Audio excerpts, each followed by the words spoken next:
bi nexweşiyekê dinya wê tarî bû û bêronî ma. Yıldız Xanim beryana bi 13 salan bi nexweşiya behçetê ket û kor bû. Ji ber ku carekê din bîgê jeroniyê hewceyek û bê ameliyat kirin.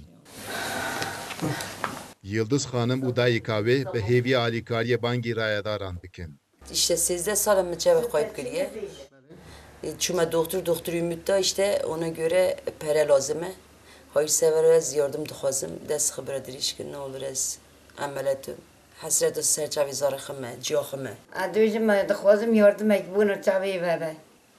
Para lazım ha? Eri. Çavi ver bakın. Eri bobim. Dixwazim para ki ha tişek bir bunu çavi gune hasret zarı xune. Mara çavi zarı xo bibine yardım ek bu xodaya.